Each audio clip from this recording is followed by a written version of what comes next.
What's up, family? The drama just won't end for Americans. We have just been told that more pain is ahead. It's basically going to get worse before it gets better. Yes, we are talking about the economy, the inflation, high interest rates, rent prices, food prices, and even gas prices. Nothing is going in favor for the American people. So we must do our parts to prepare as much as possible. We are talking about the Fed Chairman Jerome Powell, in which we heard from him earlier this week, in which he pretty much said that, look, we are going to open up the door to faster interest rates hikes. And that is because things are not going as planned. The inflation has not come down as we anticipated. So therefore, we're going to have to continue to raise the interest rates much faster than we were previously. And yes, guys, it says that the Federal Reserve will likely raise interest rates to a higher peak than previously thought of, and they may consider ratcheting back up the pace of the interest rate hikes in an effort to cool down the resilient economy, according to the chair, Jerome Powell, which he told Congress this information on Tuesday. Now, Powell's remarks underscore the importance of the incoming round of data on the labor market, inflation, and consumer spending. And if it suggests the economic activity is heating up, the Fed looks prepared to return to a more rapid pace of interest rate hikes, rate increases, and pushing rates higher than he initially expected, which means that things are going to get worse before they get any better. Yes, guys, if the totality of the data were to indicate that faster tightening is warranted, we would be prepared to increase the pace of interest rate hikes,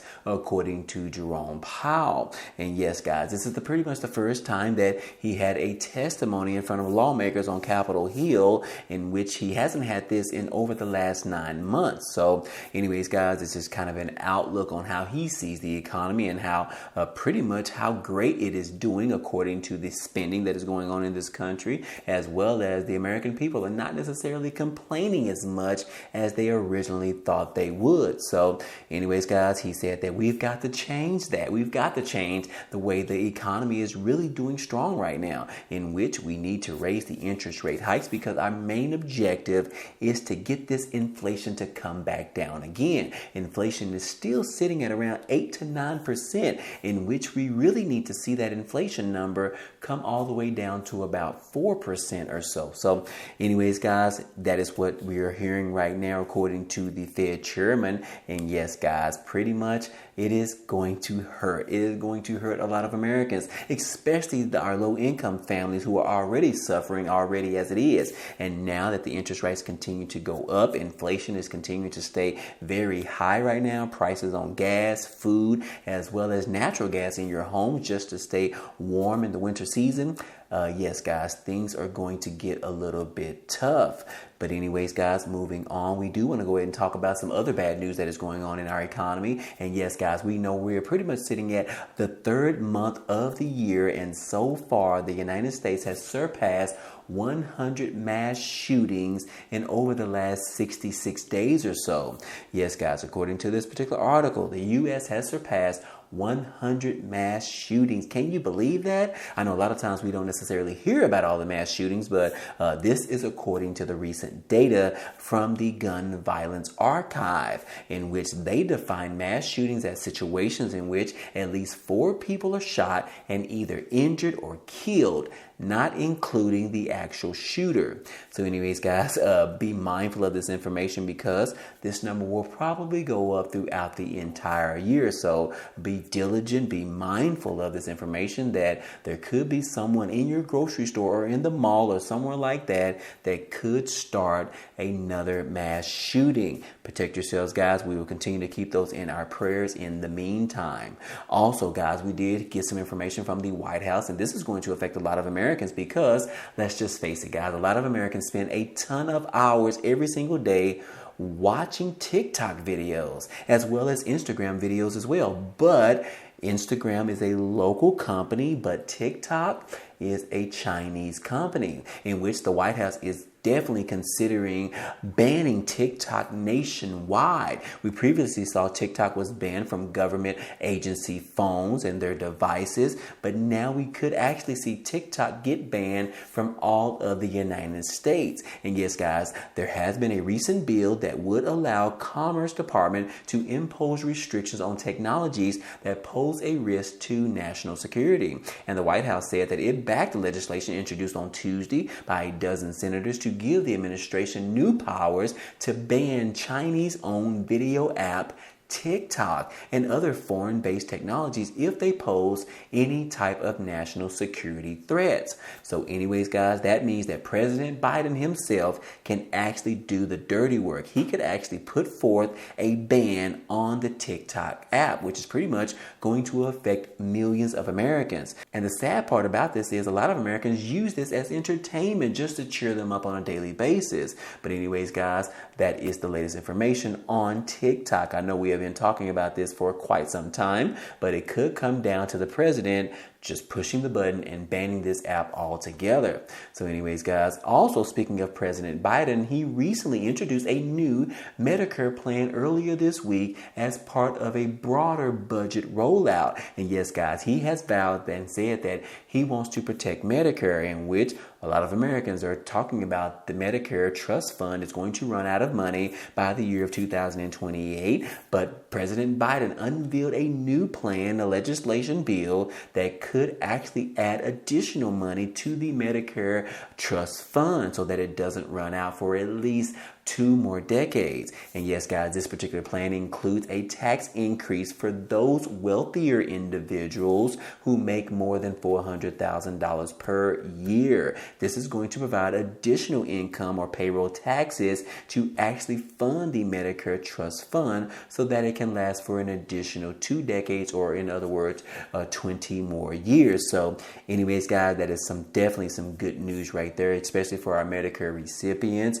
And then also, guys, we haven't talked about Medicaid in a while, but I found this interesting article right here that talks about Medicaid has a target on its back. Yes, guys, Republicans are looking for ways to reduce federal spending and have served notice that they won't cut Medicare or Social Security, but that could mean that they could propose new cuts to Medicaid. And yes, guys, over 80 million people were enrolled in Medicaid as of November of last year, higher than the number signed up for Medicare. And the pandemic and the successful relief packages that were introduced over the pandemic hit record highs. And yes, guys, Medicaid often does not get the attention that Medicare does, but if the House GOP wants to put forward a budget that balances in 10 years, the math would likely force major cuts to the safety net program, in which we call Medicaid. So yes, guys, like I said, Medicare and Social Security looks like the government, legislation, President Biden and other lawmakers on Capitol Hill are trying to save those particular programs, but no one so far is talking about saving Medicaid, in which, like they said, guys, 80 million people have actually signed up for Medicaid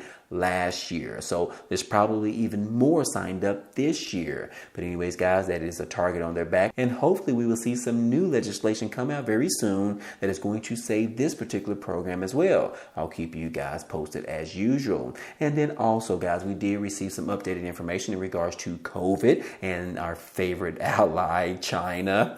But anyways, guys, yes, the U.S. is now changing the way it does its COVID testing for those individuals that are traveling to the United States, and which specifically referring to China. And yes, the United States is now expected to ease some of the COVID testing for those arrivals from people coming directly from China. We know previously China was having a huge outbreak in which pretty much the United States was banning everyone from China. But now it looks like things have changed. COVID has gone down a little bit in China, and therefore the United States is kind of lowering their threshold in regards to protecting ourselves from those who come from China that could be infected with COVID-19. And yes, the U.S. is preparing to relax some COVID-19 testing restrictions restrictions for travelers from China as soon as today, Friday, according to two people familiar with the decision. The people who were not authorized to comment publicly and spoke on the condition of anonymity said that the Biden administration had decided to roll back the testing requirements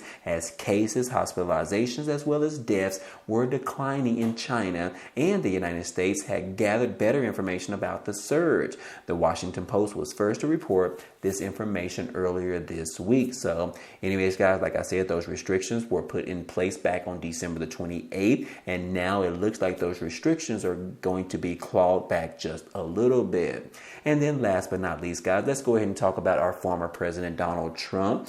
Yes, guys, he has decided to write a book, and this book is going to include a few letters written by celebrities, professional and popular people in the past who have once been a great ally of the former president, Donald Trump. And yes, guys, Trump said that he's going to publish all of those letters from those individuals in which they wrote to him as private letters. Yes, guys, Trump is trying to make a little bit more money, as we all know he is great at doing. But it says right here that this is an exclusive message that says that Trump is publishing his private letters from people like Oprah. Yes, guys, in a new book, the former president, Donald Trump, is planning to reveal 150 private letters that were sent to him, including one from Oprah Winfrey that was sent back in 2000, in which she says, "Too bad we're not running for office. What a team that we could make." And yes, guys, Trump writes that he still considers Winfrey an amazing person, but he does admit that it's not mutual. "Sadly, once I announced for president, she never spoke to me again." But anyways, this particular book that Trump is going to come out is called Letters to Trump. It's a flashback to the days when famous people frequently wrote chatty letters to each other, and when Trump was the toast of many bold-faced names. And the exchange with Oprah Winfrey is part of the book coming out on April the 25th from Winning Team Publishing, which last year published Trump's coffee table photo book. And yes, his previous book was called Our Journey Together, in which that particular book has grossed more than $20 million in sales in the first 2 months. So again, obviously he is going to make a lot of money from this new book, which is going to be called Letters to Trump. But anyways, guys, get your copy. It will be coming out sometime in April. But anyways, guys, I hope all this information in this video was helpful to you today. Well, anyways, guys, hey, that's all I have for you today. But feel free to check out some of the items down below in the description. It is a few ways for you to be able to support this channel, as well as some opportunities for you to receive things like 12 free stocks from Webull, or you can also receive the Amazon Prime membership for free for 30 days. But if you are interested, be sure to check out those links down below. But anyways, if you enjoyed today's content and you want to see more, go ahead, subscribe to the channel. It's totally free. And if you like today's video, then go ahead and hit the like button for us. It really helps out this channel, as well as it tells YouTube to share this video with others. But anyways, hey, I appreciate you guys stopping by and watching, and I hope to see you on the next video. Peace.